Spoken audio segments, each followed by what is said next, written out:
बच्चों, let's see this question. These question contain statement 1 assertion and statement 2 reason. Option A, statement 1 is true, statement 2 is true, and statement 2 is the correct explanation for statement 1. Option B, statement 1 is true, statement 2 is true, but statement 2 is not a correct explanation for statement 1. Option C, statement 1 is true, statement 2 is false. Option D, statement 1 is false, statement 2 is true. Statement 1.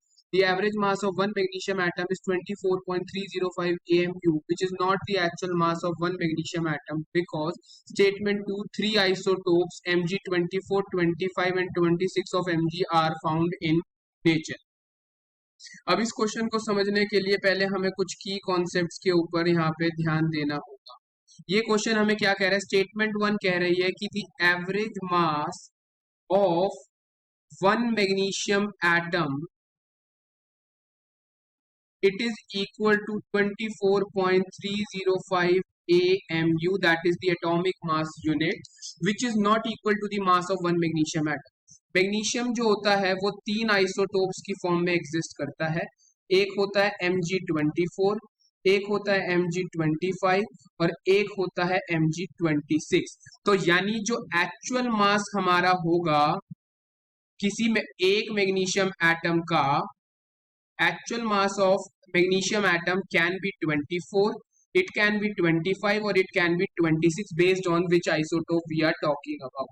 ठीक है जी. तो तीन isotope है. अगर ये वाला isotope है तो इसका एक्चुअल मास 24 होगा, इसका एक्चुअल मास 25 है और इसका एक्चुअल मास 26 होगा. ठीक है. लेकिन हमारा जो एवरेज मास है वो 24.305 है, बिकॉज जो एवरेज मास होता है वो डिपेंड करता है किसके ऊपर? हमारे पास परसेंटेज नेचुरल अबंडेंस के ऊपर, कि कौन से आइसोटोप की कितनी नेचुरल अबंडेंस है, मतलब नेचर में वो कितनी परसेंटेज में पाया जाता है. सपोज मैं कंसीडर कर लेता हूँ मैग्नीशियम 24 जो है वो x% पाया जाता है. ठीक है.